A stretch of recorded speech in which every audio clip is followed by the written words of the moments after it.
This podcast is brought to you by the American Enterprise Institute. If you like what you hear, please subscribe, rate, review, and share. Thanks for listening. Here's our show. What in the hell's going on? What the hell is going on? What the hell is going on? I don't know what the hell he's talking about. You don't have to know what the hell is on it. What the hell's the matter with these guys? We don't know what's going on. What the hell's going on? Who in God's name knows what it's all about?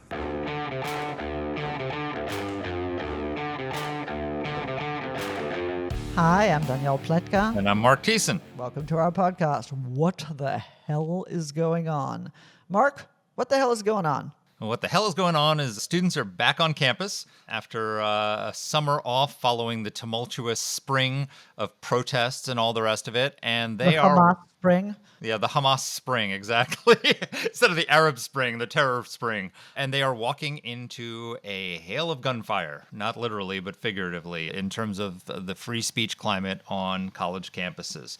We've got Greg Lukianoff here, joining us today, who has just released his new survey of students on this and the free speech atmosphere on college campuses, his rankings of universities of who's good, who's bad. And last year was one of the worst years for deplatforming of speakers. It's really the status of free speech on college campuses is an absolute disaster right now. So we have a great conversation with Greg, and I don't want to bogart that. But what I really want to talk about is something that I brought up at the end, which strikes me forcibly almost every day. I genuinely believe that the vast mass of Americans under 40 years old don't actually understand what the First Amendment is and what free speech is. And, Greg Lukianoff, who's the president of FIRE, that does these rankings, the Foundation for Individual Rights and Expression, I think he agrees. Free speech is not the right to talk over people.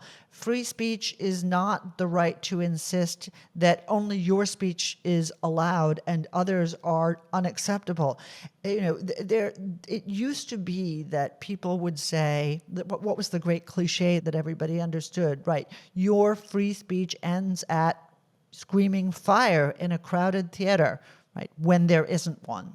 Yeah. This is, when it starts to impact other people. And this notion of the impact of speech on other people has gone insane, right? You and I talk about this in our What the Hell Extra right after the debate, that now all of a sudden it's a speech crime to mispronounce Kamala Harris's name. This is perfectly emblematic of what has happened on college campuses. And we are pouring these students out of elite schools into American society to further these insane precepts about what free speech really is. So for a decade now, we've had the movement on the left to suppress free speech on college campuses, right?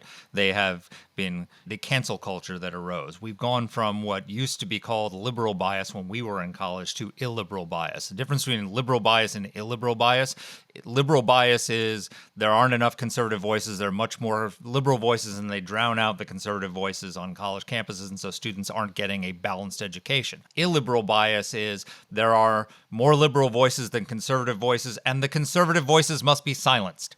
And right. So if you say something that offends me, it's a microaggression, and it's all the whole litany of techniques that they use to deplatform and silence and all the rest of that.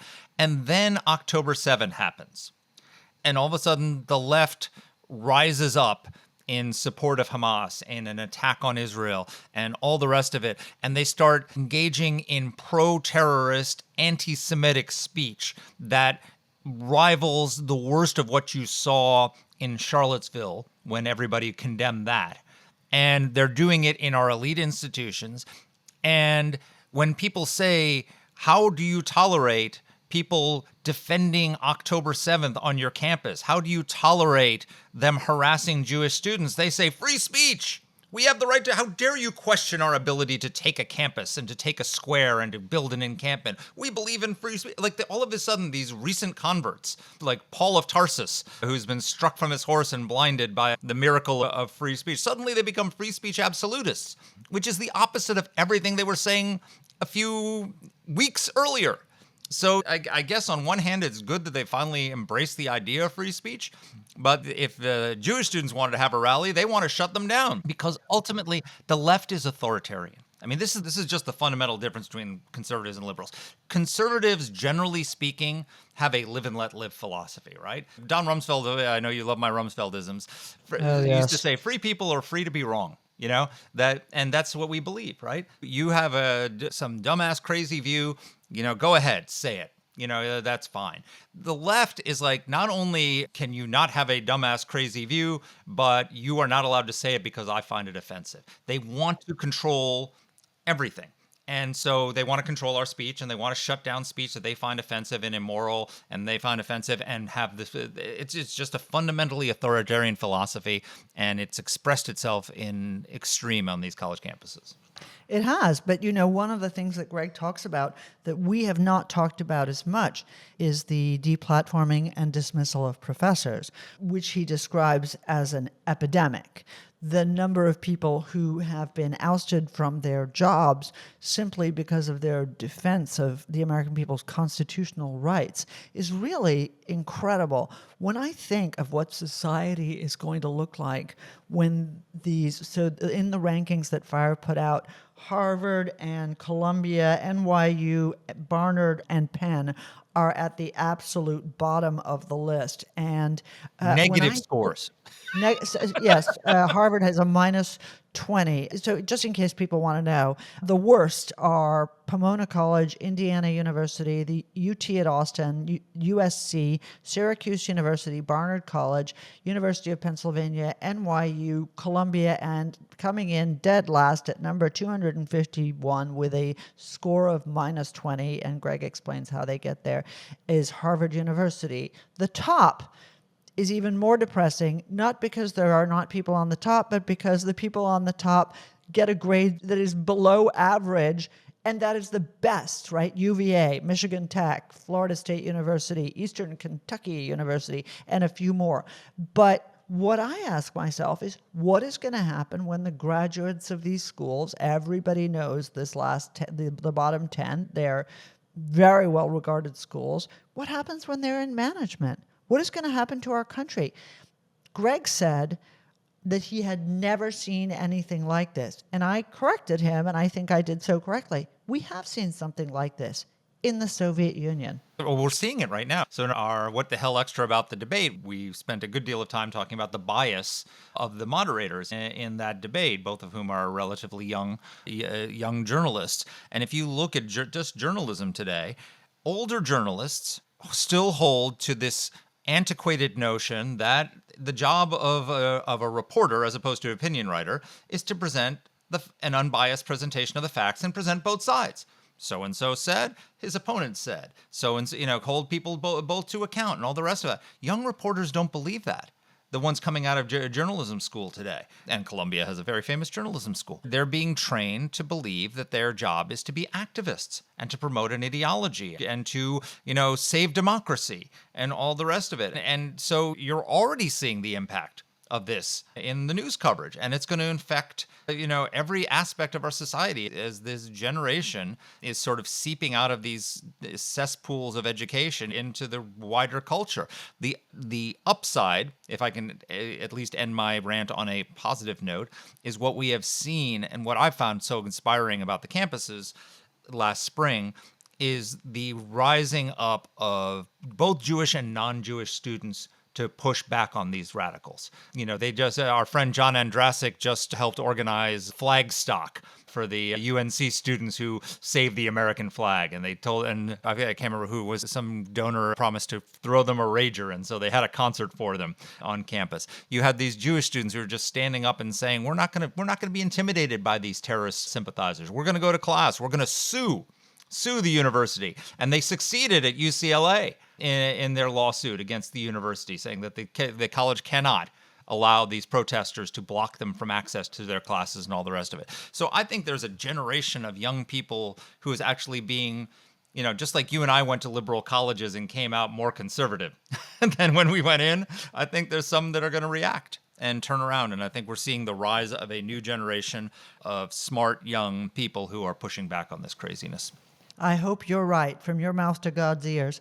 Let us introduce Greg. Our listeners know Greg Lukianoff. We've had him on before. He's an attorney and New York Times bestselling author. He's the president and CEO of the Foundation for Individual Rights and Expression, FIRE, and you've seen his articles and columns all over the place. Here's our interview.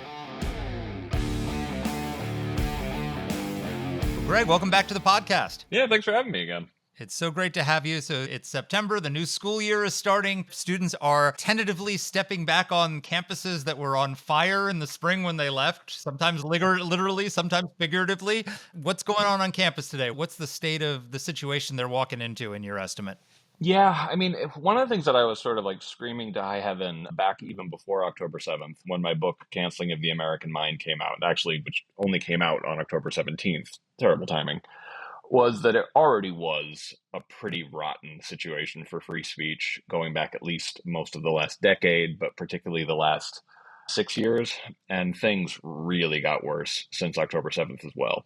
But even without, like, just to give you a sense of proportion, even without the post-October 7th shout downs and deplatforming, 2023 would have been the worst year for deplatforming, I think, in our history, or not in our history, in history that we know of.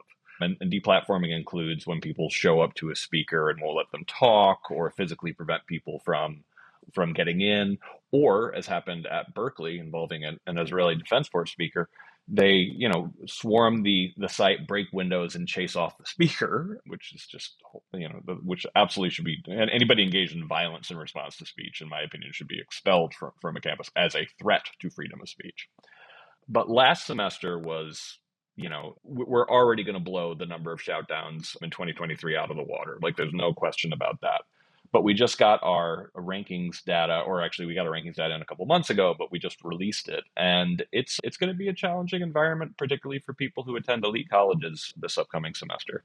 I have so many questions for you, and I love that you're doing this. They're all sort of going to pour out of my mouth at once. But maybe the right thing for us to do for our listeners is for you to talk a little bit about your rankings, how you do them, and then we'll get into the nitty-gritty so that people understand the basis on which you're making these judgments and why Harvard is number 251, was it? Out of 251. Yay! It is dead last, followed closely by Columbia, NYU, Barnard, and Penn, all of which really, overachieved to get those really low rankings. So now, of course, this happens also every year. For the second year in a row, Harvard's been dead last. And for the second year in a row, Harvard makes a very Harvard-y argument that, well, your methodology is completely flawed and you should have Harvard people looking at your methodology. And it's kind of like, actually, a Harvard person helped us create our methodology. Thank you very much. So they're trying to kind of claim that this is invalid again. And then I just have to point out, it is based on the largest survey of student attitudes and perceptions of free speech ever conducted. It combines all the data that we have from our professor cancellation database, from attempts to get professors fired or get them fired for academic freedom, for speech, for teaching, for example.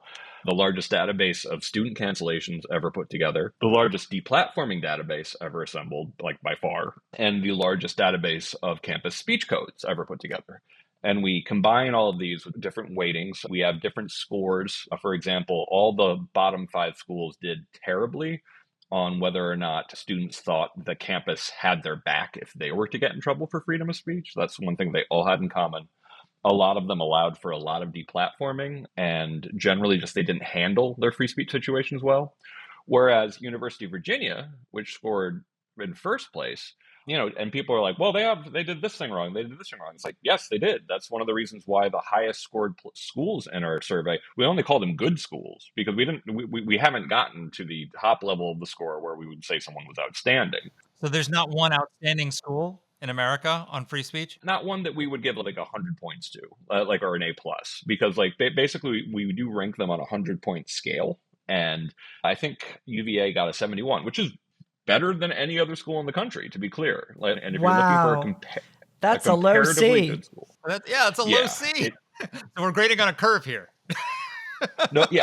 Nobody's killing it, but some people are doing a lot better than others. And so we combine all this stuff together, and Harvard didn't just score last. it got a negative 20 this year. Last year it got a negative 11. And the way you get negative scores is you get points subtracted for, like, if you let a professor get punished, if you allow deplatforming to go forward, if you punish students for speech. And we never actually thought we'd get a school that was so bad it got negative scores. But this year, Harvard got a negative 20 and Columbia got like a negative like 0.1 or something like that. So they're just barely negative. And I think NYU got like a 3. That's just stunning. Depressing as hell. Welcome to my world. Well, let's start with the good news. So, our top performer with it coming in with a low C is University of Virginia. What did University of Virginia do to suck less than everybody else in America? They honestly really worked hard on it. They got a really good score on whether or not the students thought the administration had their back. Students felt comparatively comfortable disagreeing with their professors. They handled deplatforming attempts really well. They didn't have professor cancellations the same way as other. So a lot of times it's a combination of showing real leadership and really educating students about what is and isn't free speech, and also not doing bad things. So that's how UVA was number one. Last year's number one, by the way, was Michigan Technological University. And it's only fallen back to number 2, which is, of course, really good.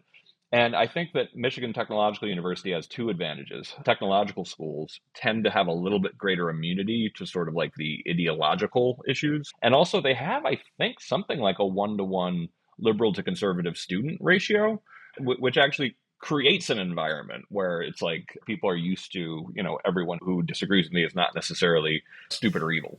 Wow, that's good though. It's good to hear that there are people who are at least doing better.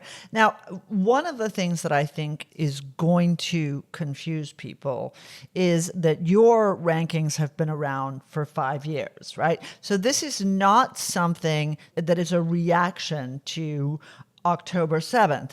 What October 7th did, not to take away from all of the obvious nightmare of that attack, but what it did was it allowed average people who don't do what you do to suddenly focus in on what you do and realize, OMFG, these places that were paying up to $85,000 a year are bastions of illiberalism and enemies of the First Amendment. So help people understand a little bit about the role of October 7th, the Hamas attack on Israel, and the resulting campus firestorm, and how that fits into your work. Well, like FIRE is a genuinely nonpartisan defender of freedom of speech. So after October 7th, if people were getting in trouble for pro-Palestinian advocacy, we would absolutely defend them as well. But one thing that does, and there have been a lot of those cases, but one thing that hasn't gotten enough coverage, and I think really needs to have much more coverage, I think it's like, or contrary to the current narrative, is that 100% of the shoutdowns relating to Israel-Palestine have been by pro-Palestinian activists. 100% of them. And as I said, this is going to be the worst year for shoutdowns ever recorded. And that's something that people really need to understand. And not handling those cases well is a big ding on some schools. And keep in mind, again, like it was bad before, but a lot of the stuff got even worse. And then you have schools, like that got dinged somewhat by their students because who had misperceptions about what is actually protected speech. So sometimes students got angry at their universities for not shutting down the encampments. But this is why that should be held against them. Because that means that school did not, one, teach them that you don't have a right at pretty much any school in the country to have an unlimited camp out in protest to freeze up entire parts of the campus. And they didn't teach students that. And then they also didn't enforce it. They tended to enforce it against causes they didn't like and not enforce it when they liked the cause. So really, universities have created this problem that they're now trying to say, oh, it's the students' fault. And it's like, well, there was an old drug ad from the 1980s when a parent discovers that his kid is smoking pot. And the parent asks, where did you learn this? And the son responds, I learned it by watching you, Dad. And that's kind of exactly like what's happening on some of these campuses. So let me focus again on some good news, is that you say you found that student concerns about self-censorship have declined slightly, that about, it was in 2020. 3%. Yeah, but still, One of the things we saw in response to what was most actually and it's inspiring for me in some of these confrontations and protests is that a lot of Jewish students were just decided we're not going to be silenced. We're going to stand up and speak out, and we're going to confront these protesters. We're going to confront the faculty. Some of them are suing their schools over the harassment and everything. Is that concern about self-censorship to some extent? It's gotten so bad that people just have said the hell with it. I'm just going to say what the hell I want to say. And it's a positive trend in the sense that people are, it's not that the culture has gotten better, but that students are starting to lose their fear of the deplatformers and the cancelers a little bit. Do you think that, am I reading too much into that? You never really know why some of these changes happen, but I do think that's a good theory, that essentially students are sufficiently fed up with all of this stuff. I mean, to me, the best thing that students can do with a lot of this information, for one, is don't give a ridiculous sum of money to an elite college that already has a hedge fund attached to it. And really consider favoring some of these other schools. And I do actually like to give a shout out, for example, to other schools that clearly seem to be trying. Dartmouth didn't do very well. I think it was in the 230s, but I know that their new leadership there is trying very hard to create an environment where people feel free to disagree with each other in a constructive way. They've been doing some programming that, one of the reasons why you didn't see as much of an Israeli-Palestinian sort of blow up at Dartmouth was because what they did there was they had a co-taught class on Israel-Palestine by one who, like a pro-Palestinian and a pro-Israel professor, teaching the class together, which is a great idea to kind of actually try to make this constructive. And I know that my alma mater, Stanford, is also at least appearing to make some real efforts. But you don't get an A for effort on this. Like the proof, another report, the proof is in the pudding. That essentially, things will be better when students actually start reporting that they feel that they can disagree with the professors, that the administration has their backs. And of course, when schools stop supporting, either through action or inaction, deplatforming. That's fascinating because I don't know if you saw, there was a 60 Minutes story that compared Columbia and Dartmouth in terms of how they were handling it. And Columbia came out looking terrible, and Dartmouth came out looking really good in the sense that the way they had collaboration between the Jewish studies and the Middle East studies for a long time. They had this spirit of where they could teach together and talk together. And also Dartmouth shut down the encampment within a few hours. They didn't even allow an encampment to form. And the president actually got railed by the student protesters for that. And so I'm just surprised that Dartmouth got such a low score when it took some very high profile actions that seemed to be very free speech and anti-intimidation. Yeah, it takes a while for that to show up in the data. And honestly, Dartmouth is still suffering from some of the mishandling of free speech situations involving professors and students that happened before Cyan took over. And those don't go away, nor should they go away right away. Like, for example, if a university, fires a tenured professor, I'm not saying Dartmouth did, but let's say Princeton, for example, did, that's a knock on your score that lasts for, I think it's a full knock on your score for 5 years, and then it starts decaying after that. That's the way we make sure that it's kind of no, that's a big deal, and that should be a major penalty. So Dartmouth is going to start improving in the rankings, I'm sure. Or confident, let's say. Mark has a special interest. And I'm not going to ask about Vanderbilt, even though I have a special interest. I am going to ask, though, about civics for a second. AEI has done a lot of work in this space, and my colleague Gary Schmidt is a hero of the Soviet Revolution, or would be if there was one, because he really has led a lot of our work on the decline of civic education. And I and you both know me well enough to know that I am not going to give a pass to any freaking anti-Semite ever, ever, ever, ever. But I do think that there is an enormous amount of ignorance that exists even at our most elite academies. I don't actually think that kids at Columbia, or the people who are pretending to be kids at Columbia, and probably a lot of the professors at Columbia, actually understand what the First Amendment is, right? Would you just talk a little bit about this? This is the entire purpose of your organization. You are about free speech, which, as you say, can be also defending your perspective that Hamas is right if you feel that that is the case because you're a fucking moron. Sorry, let that slip out. But talk a little bit about the lack of sort of baseline practical understandings of what these things mean. Yeah, well, that's one of the things that I always try to point out to people. Like, what if we were to magically stop all these people who actually support Hamas and think that terrorism is okay? What if we were to magically silence them? Like if people kind of got their wish, in some cases, that these people just shut up. That would only give us a false sense of safety. It would only make us, it wouldn't make us any safer from what people actually think. And when you get to see people's true colors, and frankly, when you get to see their ignorance on different topics, that's incredibly valuable information to have. And it was like Bill Maher said this when I did a show back in December. It's like, probably the only bright side of post October 7th on campus is that nobody thinks there isn't a problem anymore, because it's just so clear that the ideology has gotten so rigid and so strange. But when it comes to understanding freedom of speech, there is a fundamental lack of understanding some of the most basic principles. And one of them is you can't ban something simply because it's offensive. That's called the bedrock principle in First Amendment law.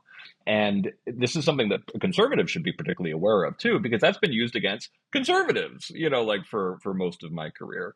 There's also the distinction between speech and actions. A lot of the things the students were trying to get away with on campus actually did equal anti-Semitic harassment in some cases, and certainly responding to speech with violence. You'll find students who actually believe they have a First Amendment right to shout down a speaker. And it's like, no, you're a mob censor. You are the bad guys in this scenario. You are trying to decide for everybody else in this room who they should be allowed to listen to. I wish that you were able, or maybe you are, going on a college tour and that this was a requirement. But I think that there's I hate the overall basket of sort of blaming everything on DEI and intersectionality and wokeism. But this Except it's right. sense, well, this generational sense that Mark and I should really rename this podcast, Get Off My Lawn. I'd tune in. What the hell are you doing on my lawn? Exactly. But there is a generational sense that somehow people should be protected from hearing things that are objectionable to them. And what is objectionable, by the way, is completely up to them to decide in the moment. All right. So have you seen that movie, American Fiction? I haven't, and it's kind of criminal given what it's about. It sounds like a movie I would love. But it starts out with this black professor being remonstrated by his very corduroy knitted tie wearing administration because he is talking about a black author who has used a word, the N-word, in the title of his book. And this white girl with green hair said, "You can't keep saying that." And he said, "But that's what we're studying. And that's what the book is called." And she said, "You can't do this to me. You're hurting me." And he said, "I think if I can handle it, you can handle it." And then, of course, he gets in an enormous amount of trouble. But this is the thing, right? People get to decide what it is they can or cannot hear in the moment. And then the administration goes with those kids against the speaker. Anyway, that question ended up being a rant. But tell me what you think about how does this work in terms of all of these new norms? Yeah, I mean, writing my latest book, Canceling the American Mind, actually got me fairly depressed about the whole situation, even though FIRE is celebrating 25 years this year, and I've been there for 23 of them.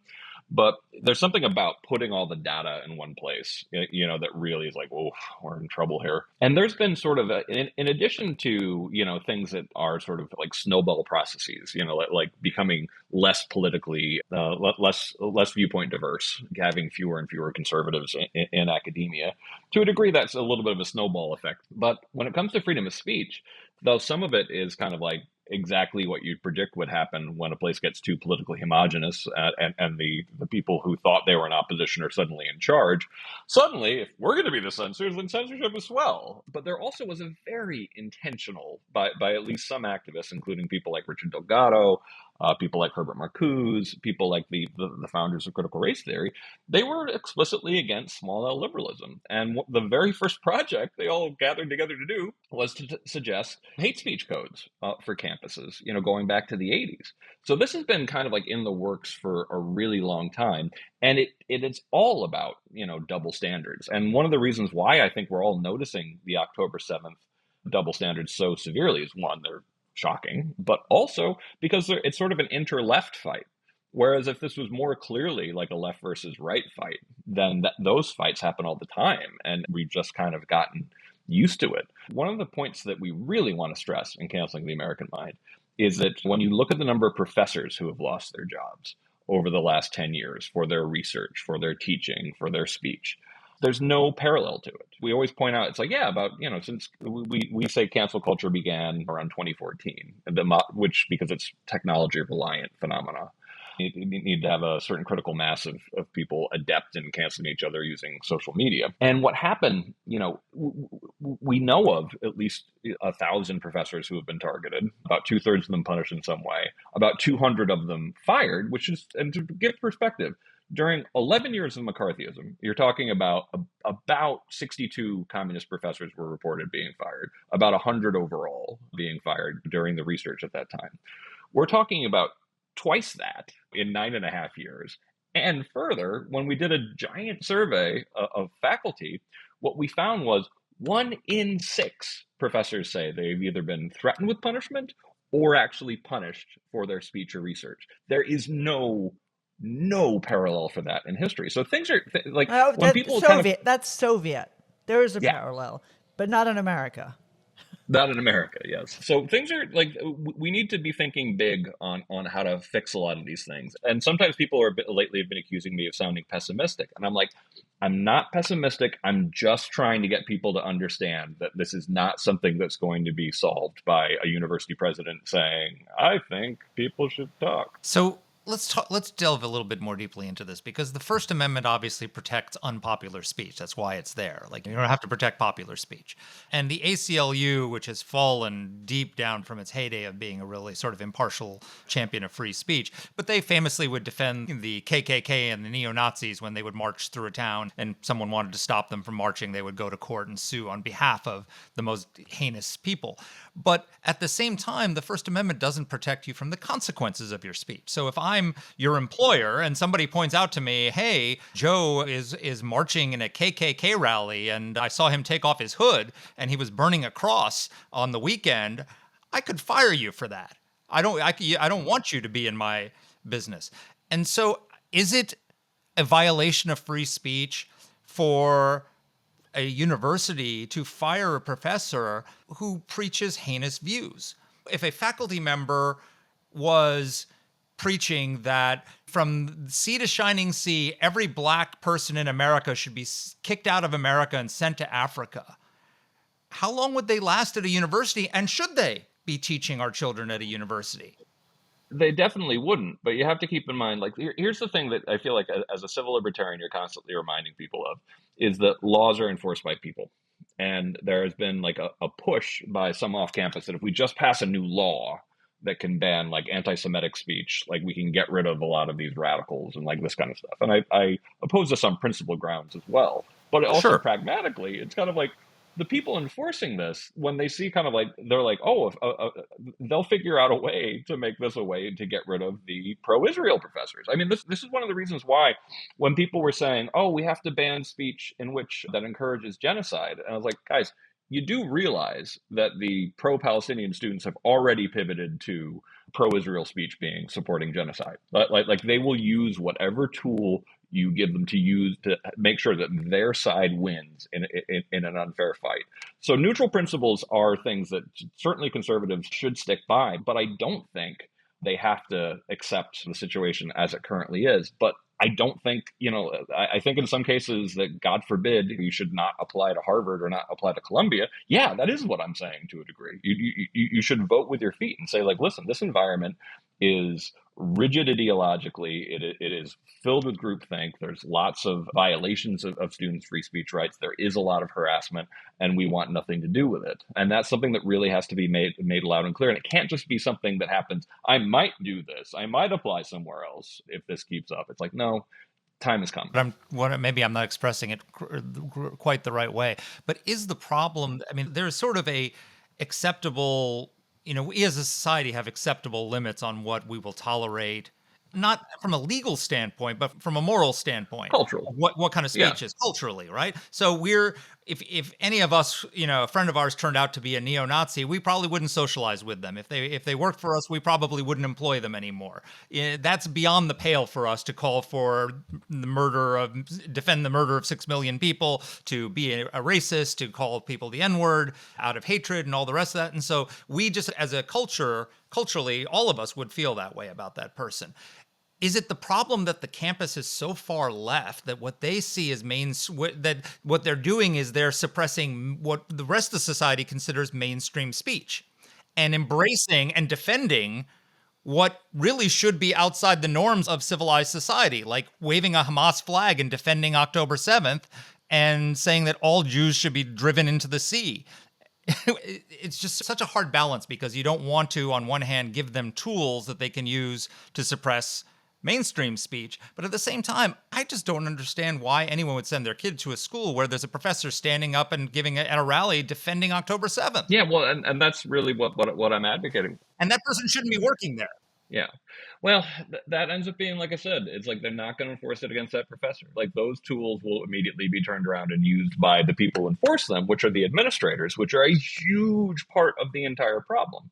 And when it comes to the idea of what the free speech norms versus free speech law, big difference. And basically, but I try to work with examples that I've seen in my own life. That, yeah, we would never say that there should be a law that's passed that said you can never fire someone for their speech in private corporations. We would oppose that. We'd even probably sue against it. But we did see, in 2020, lots of examples of people really putting their careers on the line if they said, even in private, that maybe they don't really trust Black Lives Matter as an organization, or saying that they don't necessarily agree with violent protests, for example. I mean, we've seen this with our own lifetimes, that employers have not been great with this additional power. So I do think that you can always go to the most extreme example, of someone actually turns out someone's a Nazi. And since I usually try to talk about cancel culture through an analogy to public employee law, yeah, like basically, like if you think you have someone who will discriminate against your employees, who can't work with Jewish companies, or like that all makes perfect sense. But more often than not, I see cases where it's kind of like, do you really want the pizza boy who wore the MAGA hat, or for that matter, the Kamala hat, to get fired? I don't want a law against it, but I still am like, okay, let's rein it in a bit here. So what you're talking a little bit about what there is to do, but the problem that you've outlined is absolutely overwhelming in scale. This is really not, it's not just about the Jews. It's not just about Hamas. It's not just about, what kind of bathrooms you have in your school. It is an entire attitude that encompasses a whole range of problems that you've written about more than once, that John Haidt has written about extraordinarily eloquently as well. And, I see, okay, there are people, law firms, hedge funds, who say, if we discover, you were involved with this, river to the sea crap, this other stuff, we will not hire you, for which there has been enormous pushback. But how do we harness the backlash that has come now in order to make it an effective corrective? Yeah. I wrote a piece in The Hill where I'm proud of the fact that I was able to get about 24 pretty ambitious suggestions into about 1,100 words, really, really banging through them.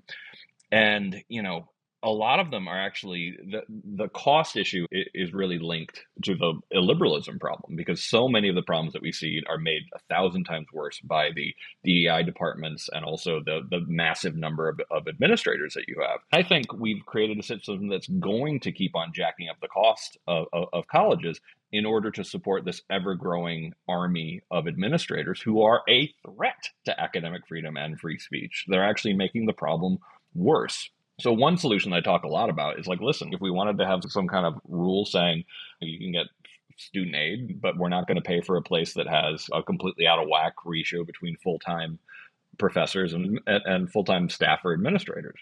And that's just like one of the things I think we need to do. And I honestly think this is how bad I think it is. I've devoted my career to it. And the very first thing I say when we write about solutions in canceling the American mind is, well, first of all, a lot more jobs should not require a BA in the first place. Like that essentially, I think that students should be going to school later. I think that, if someone wanted to pass a law saying you have to respect gap years and students start going more when they're 20, I think that would be an improvement. I even think probably my most ambitious and controversial idea, but I think it's just necessary. And this is going to be one of the darkest things I've said. But on issues with political valence, things that actually have a right answer, in the culture war, on the culture war left, it's difficult to see how you can really trust academia to be objective about this, because I talk about this. The social pressure is bad enough. You can lose your job. You can face a cancel campaign. There's just conformity-inducing pressure on top of conformity-inducing pressure that we probably need counter institutions. That's entire job is probably have like a bunch of high-integrity scholars looking into all of the scholarship that's pouring out of this place, really double down on the replication prices to a degree, but really kind of fact-check this stuff, because I think that the expert class doesn't quite realize why they've lost credibility in the eyes of average Americans. But I always give the example of Carol Hooven. Carol Hooven at Harvard, she wrote a book called Testosterone. She came out and when promoting the book said that we shouldn't pretend biological sex isn't a real category and isn't real, and immediately faced a cancel campaign at Harvard that ultimately ended in her leaving Harvard. And I always make the point that this was incredibly sad and painful for Carol. And that makes me very sad because she's a lovely person. But it was also utterly destructive of anyone's faith in the expert class, not just on this topic, but really on any. Because it's kind of like, if you can lose your job at Harvard, or at least start to be forced out of your job at Harvard, and nobody at Harvard, comes up with a grand statement saying, no, we allow people to disagree at this school, and we're not going to take any action against Carol, that they're just not going to trust you in the future, even if that just happens once. But, I can point to 1,000 examples of this from professors and even more of students. So I think that having some new institutions that basically their whole job is to try to figure out if the kind of research that's coming out of this is valid or not would be money well spent. Yeah, no, I agree with you about that. Another thing that I talked about in the cover story I did for Commentary is going after the people who are funding a lot of this, because the reality is there's a lot of money behind this illiberalism, whether it's the pro-Hamas illiberalism or the anti-Semitic illiberalism, or it's the extremist identity politics liberalism. There's a ton of cash behind it, and a lot of it is cash that is falsely claiming tax-free status, that is foreigners trying to influence America. And I'm really happy, actually, because I think that the Financial Services Committee in the House is going to go after this year, and then if they can't get it done this year, Chuck Schumer, they will get it done next year on budget reconciliation. So all of those kinds of things are really important. But I think you help us get a sense that there are drivers behind this. This isn't an organic phenomenon. I think it is at least partially organic. Partially. But I do think that there's also been a very intentional kind of like, let's take over the academy. And then, it's really funny going back and reading Herbert Marcuse's Repressive Tolerance. And I kind of forgot how clear he is about, if we want a truly equal society, then we have to give vast power to suppress the right. And the fact that he doesn't even try to mince words, that it's like, we should go after conservatives, we should go the so-called right wing. And it's like, essentially the enlightened censorship idea is something that unfortunately, we've got a whole generation of people who are educated in this environment. And that's a long-term threat to all of our free speech that I'm pretty scared about. That when you have, my alma mater at Stanford, when you have, a fifth of the class show up to shout down a circuit court judge and tell him, the two protesters said, I hope your daughters get raped, because he's a conservative circuit court judge who's a Trump appointee. That's not the way we used to think about some of these things. It's like, if you dislike the judge, then you show up and maybe ask some hard questions, or maybe, God forbid, try to figure out if maybe you're misjudging, and you could possibly leave thinking, no, I was totally right. This person is an even bigger jerk than I thought. But the idea of shout downs being legit, and that is one of the scariest facts that comes out of the campus free speech ranking, is how many students think that violence in response to free speech, that blocking speakers or shout downs is okay, has been going up over the years. And you're seeing this also infect journalism, for example. Like there's polling done. I don't have the specific numbers in front of me right now, but I wrote about this recently, that older journalists and journalists who have right-leaning audiences basically feel that in high numbers feel it's important to present both sides of a story. Whereas younger journalists and journalists with left-leaning news organizations don't feel that same way. Don't feel that it's important to present both sides of a story. So it's like it's gone from the academy to the people produced by the academy who are going into informing the public, who are spreading this, it's a virus that's spreading throughout the country. Yeah, I think our entire sort of knowledge producing apparatus, including journalism, is in quite a bit of trouble. I was a student journalist myself, and that's kind of a gateway drug to being a First Amendment lawyer. I remember going on campus and talking to some students even 15 years ago, and their idea that essentially it really did seem to move to try to explain what the world actually looks like to get the reader to believe this thing. And I was like, that way evil lie. When did it switch from, there's always been liberal bias in the academy, but when did it switch from liberal bias to illiberal bias? James Bennett did a beautiful piece about the New York Times and how the problem at the Times was no longer liberal bias in the media. It was illiberal bias. It was from a preponderance of a certain point of view to a instinct to suppress an opposing point of view. When did that happen at the academy?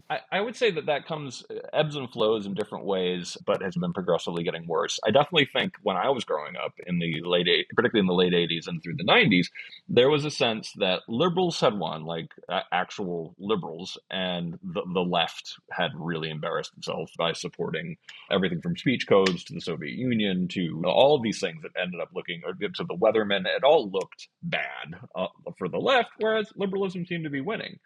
And you kind of thought, I didn't think as a Russian American that I was ever going to have to argue about whether or not Lenin was a good dude.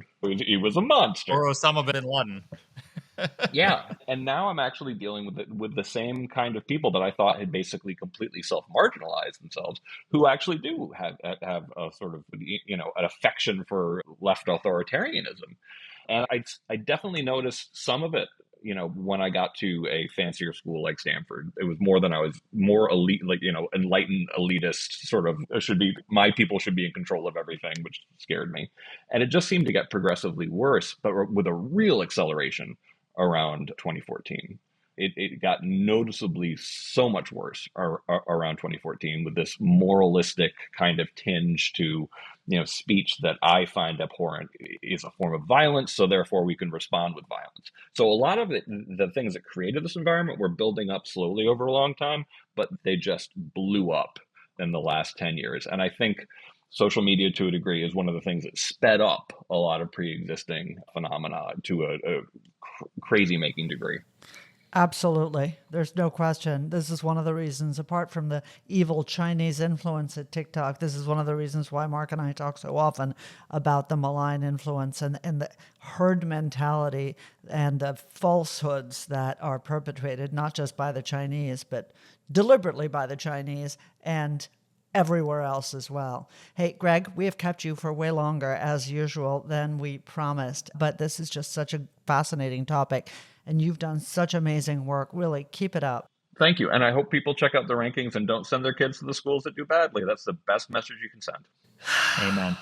Thank you for all you do. Take care. So, Danny, what did you think?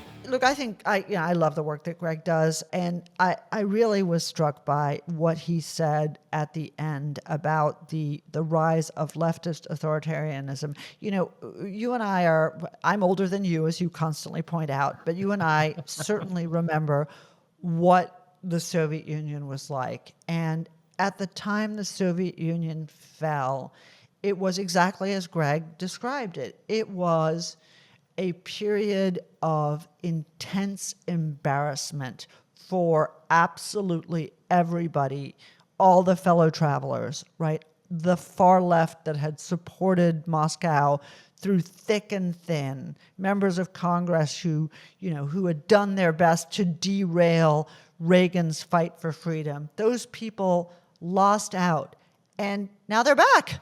Yeah, so, I mean, I think he hits the nail on the head about left authoritarianism. There's a difference between liberals and the left, right? So liberals are people who are liberal on social policy, liberal on economic policy, but also liberal on democracy, right? That they believe in free speech, they believe in open debate, and all the rest of it. The liberals are losing to the far left and to the leftist authoritarians, because that's really, the conservatives are just bystanders with popcorn in the universities, right? Where they're not actually on the playing field. This is a fight between the left and the far left, between old-fashioned liberals who, vote Democratic and want to help the homeless and do all sorts of wonderful things, and they're just, from our view, misguided, but they believe in free speech, they believe in engaging in debate, and these totalitarian leftists who have no problem being in league with Hamas and terrorists, just like they had no problem being in league with the Soviet Union, and want to shut down speech that they disagree with. And that's what the fight is between, and we're rooting for the liberals. We're rooting for good old-fashioned conversation between, I'm pining for the days of liberal bias at the university, and instead of this absolutely authoritarian, illiberal bias that we're seeing today. And I'm terrified because you have a kid still left in university. I have 2 in university and 2 about to go soon, and I'm terrified about what they're going to experience on these campuses. No, I think you're absolutely right, and our conversation laid that out clearly. So I want to end on something I don't even know if you know. I love linguistics. I love etymology. And for those of us who've been in this business long enough, we remember when the word liberal became anathematized in the 1990s. And so what we've seen on the left is that we have a group of people who describe themselves as liberals, and then that word became odious, and people hated liberals because they associated it with the far left. So the liberals adopted a new term, and the term that they adopted was progressive. Okay, and now you see everywhere that they refer to themselves, and people refer to the left as progressives. Where did that word come from? Progressives is how allies of the Soviet Union used to describe themselves in America. Oh. I'm a progressive, right? That was when they used that word, you knew that they thought that Stalin was actually a misunderstood hero. And it is ironic to me to see the left now, the far left, now describe itself as progressive, when in fact they are readopting all of the ideals of the moment when they fell in love with Soviet tyranny. And they're too dumb to even know the history of it, I'm sure. And now they're telling us that Hamas is just misunderstood. There you go. Well, The more things change, the more they stay the same. That is for sure. Folks, let us know what you think about all of this, and thanks for being with us. Take care. See you next week. Let us know what topics you'd like us to cover. You can get in touch with the show by emailing us at whatthehell@aei.org. Or you can reach us on Twitter. I'm at @dpletka. And I'm at Mark Thiessen. That's Mark with a C. Please rate and review the podcast. If you like the show, please subscribe, share it, comment on Apple Podcasts, or wherever you're listening to this. Thanks for listening.